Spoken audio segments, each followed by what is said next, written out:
Airtel গুরুজ পেশ করছে আপনার স্মার্টফোনে তথ্য সন্ধানের জন্য কিভাবে গুগল ব্যবহার করবেন। গুগল ব্যবহার করে আপনার ইন্টারনেট ব্রাউজারে ট্যাপ করুন। ওপরে একটি অ্যাড্রেস বার আছে, এর উপর ট্যাপ করুন, google.com টাইপ করুন। তারপর কিবোর্ডে গো ট্যাপ করুন, গুগল পেজ লোড হবে।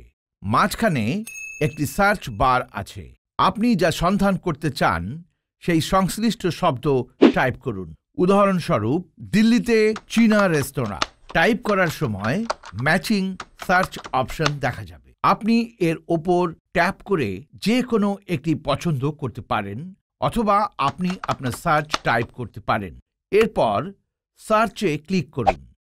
আপনার সার্চ সংক্রান্ত নানান সাইট দেখতে পাবেন। এগুলি স্ক্রোল করুন এবং আপনি যেটি দেখতে চান তার উপর ট্যাপ করুন।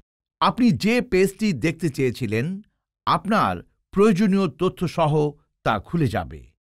আপনি গুগলে প্রশ্নও টাইপ করতে পারেন, উদাহরণস্বরূপ কিভাবে ডাল মাখানি রান্না করতে হয়। অথবা আপনি তথ্য দেখতে পারেন, উদাহরণস্বরূপ ইন্ডিয়া গেট।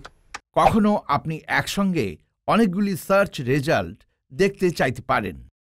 তা করতে ব্লু লিঙ্ক লং প্রেস করুন, নতুন ট্যাব খুলুন, ট্যাপ করুন। এখন এই লিঙ্কে নতুন একটি পেজ লোড হবে। আপনি ব্রাউজ করুন এবং অন্য সার্চ রেজাল্ট খুলুন। একাধিক ট্যাবের মধ্যে ঘোরাফেরা করার জন্য অ্যাড্রেস বারের শেষের এই আইকনে প্রেস করুন।